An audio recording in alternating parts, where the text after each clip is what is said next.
धनौली की हवेली और चार भूत। धनौली की हवेली और चार भूत उत्तर प्रदेश के आगरा जिले में एक छोटा सा गांव था जिसका नाम था धनौली। धनौली में एक पुरानी हवेली थी जहां बहुत सारे भूत रहते थे। उन भूतों में चार भाई बहन थे, तीन चुड़ैले और एक भूत। बहनों के नाम थे मनीषा, सोनिया और सोनम, और उनके भाई का नाम था धर्मपाल। इन तीनों बहनों में से सबसे होशियार थी सोनिया। मनीषा भी ठीक ठाक थी, लेकिन सबसे बुद्धू और भोली थी सोनम। बेचारी सोनम को सब बुद्धू बुद्धू कहकर चिढ़ाते थे, पर उसका दिल बहुत साफ था और वह किसी की बात का बुरा नहीं मानती थी। वहीं दूसरी तरफ थी मनीषा चुड़ैल, जो सोनम से बिल्कुल उलट थी। मनीषा को इंसानों को परेशान करने में बड़ा मजा आता था। उसकी एक सहेली थी ज्योति चुड़ैल। दोनों सहेलियां दिन भर गांव में घूमती, लोगों को डराती और जोर जोर से हंसती। आज तो इसे परेशान करके बड़ा मजा आया। पूरा गांव उनसे परेशान था। बड़ी बहन सोनिया बहुत समझदार थी।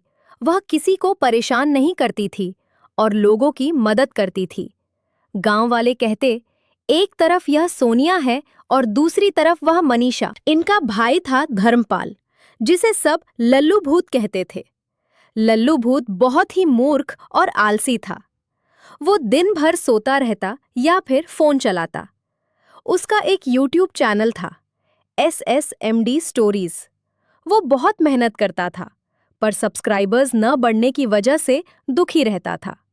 दोस्तों, लल्लू भूत का चैनल SSMD स्टोरीज जरूर सब्सक्राइब करना।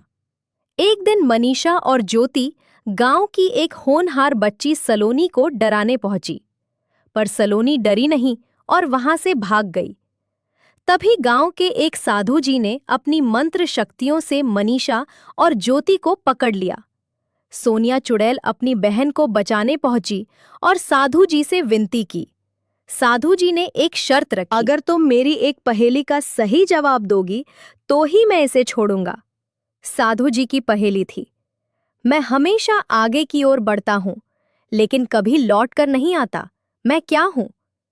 सोनिया ने थोड़ा सोचा और जवाब दिया, नदी। साधु जी खुश हो गए और मनीषा को छोड़ दिया।